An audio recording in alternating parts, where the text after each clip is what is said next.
Assalamualaikum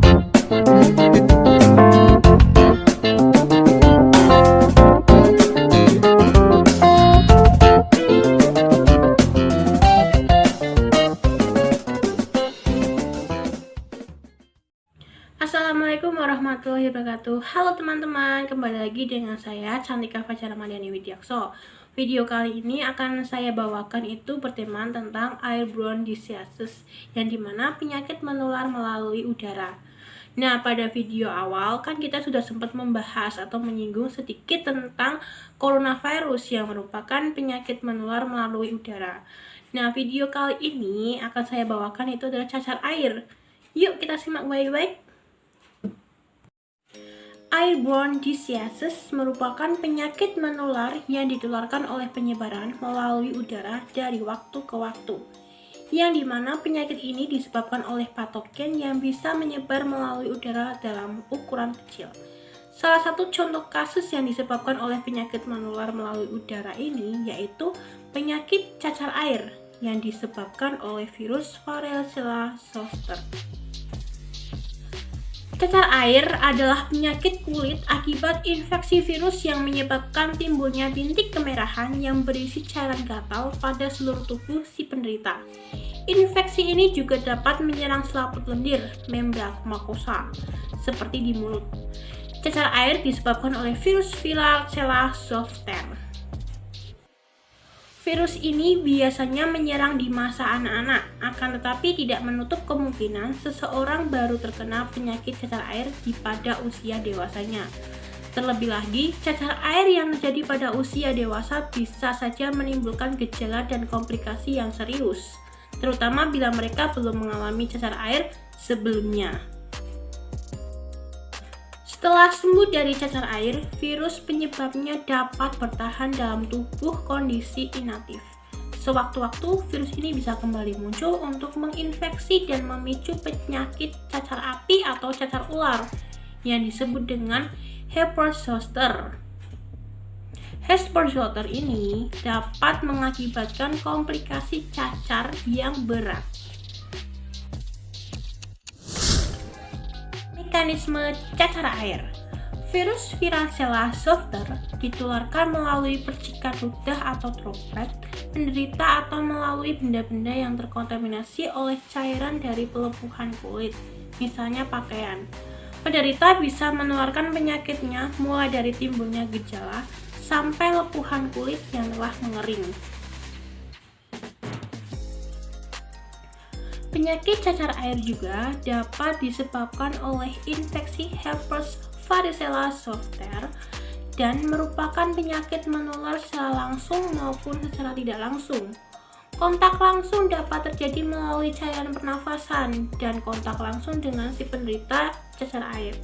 Sedangkan secara tidak langsungnya itu terjadi melalui udara yang dimana menghirup udara yang mengandung kuman virus herpes Varicella zoster yang dapat menyebabkan seseorang terinfeksi cacar air.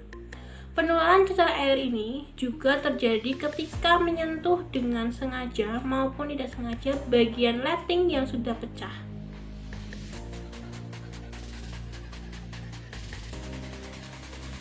Ada beberapa faktor resiko cacar air, antara lain yang pertama, belum pernah mendapatkan imunisasi cacar air.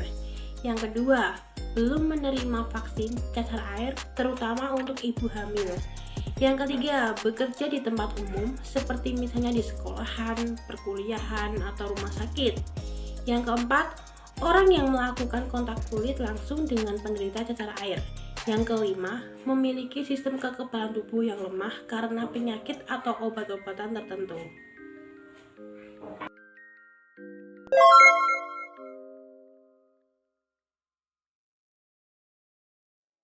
Adapun upaya pengendalian dan pencegahan Varicella zoster dapat dilakukan dengan vaksinasi. Vaksinasi varicella ini diberikan dalam bentuk live attenuated atau OCA strain, yang dimana vaksinasi yang rutin dilakukan pada anak terdiri dari 2 dosis.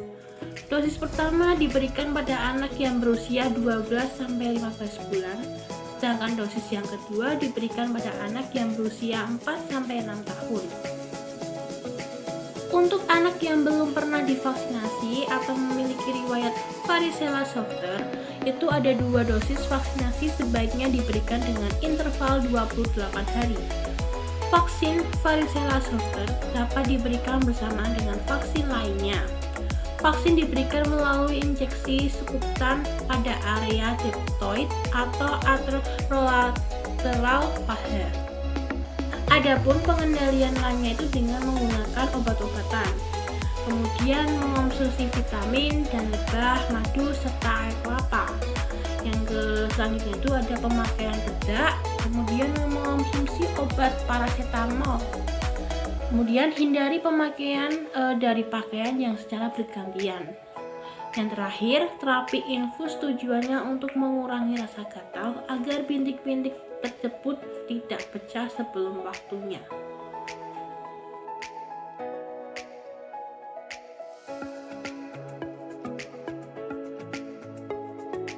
Kebijakan nasional dalam program penanggulangan cacar air ini dapat dilakukan dengan melakukan edukasi pada penderita cacar air dan keluarga mengenai jalur penularan infeksi varicella, yang dimana pasien dihimbau untuk tetap di dalam rumah dan diisolasi untuk menghindari penularan pada orang lain. Kemudian untuk orang tua dihimbau untuk memotong kuku anaknya atau menjaga anaknya agar tidak menggaruk lesi kulit yang rata, karena bila beresiko merusak lapisan kulit yang menyebabkan infeksi sekunder bakteri. Kemudian orang tua juga dihimbau untuk menghindari pemberian aspirin pada anak karena berpotensi menyebabkan sindrom Reye, dan juga mengedukasi mengenai cara mengurangi rasa gatal seperti misalnya mengkompres dengan air dingin dan supaya menjaga kulit tetap lembab. Program vaksinasi varicella di Indonesia menurut jadwal imunisasi oleh Ikatan Dokter Anak Indonesia atau IDAI, yaitu vaksin varicella diberikan mulai usia 12-18 bulan.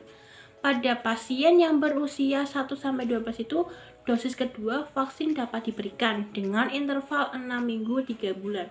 Sementara itu untuk pasien yang berusia lebih dari 13 tahun, itu dosis vaksin keduanya itu dapat diberikan dengan interval 4-6 minggu. Kebijakan internasionalnya juga dengan melakukan program vaksinasi varicella. Vaksinasi varicella diberikan dalam bentuk live attenuated atau OCA strain. Pada anak-anak kecil yang penyuntikan vaksin itu yang pertama dilakukan pada umur 12 hingga 15 bulan. Kemudian penyuntikan selanjutnya itu dilakukan ketika anak itu berusia 2 hingga 4 tahun. Sedangkan anak yang lebih besar dan orang dewasa perlu mendapatkan 2 kali vaksinasi dengan perbedaan waktu setidaknya 28 hari. Sementara orang yang pernah mengalami cacar air tidak perlu melakukan vaksinasi karena imunitas tubuh sudah terlindungi dari virus ini sepanjang hidup. Begitu juga dengan anak-anak yang dilahirkan dari ibu yang pernah menderita cacar air. Kemudian, imunitas tubuh ibu diturunkan kepada anaknya melalui plasenta dan air susu ibu atau ASI selama beberapa bulan setelah kelahiran.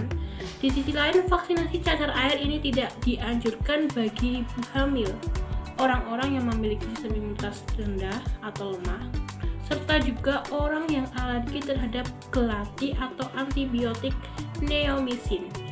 Untuk kondisi seperti ini dianjurkan membatasi kontak dengan penderita cacar air guna mencegah penularan virus varicella ini. Baik teman-teman, itulah pembahasan materi tentang airborne diseases melalui udara, dan salah satu contohnya itu adalah cacar air. Sekian yang bisa saya sampaikan dari materi airborne diseases ini. Semoga dapat membantu teman-teman dalam pengetahuan lebih lanjut lagi tentang airborne diseases dan juga dengan contoh kasus yang sudah saya berikan, yaitu cacar air. Sampai ketemu di video selanjutnya. See you next time. Bye bye.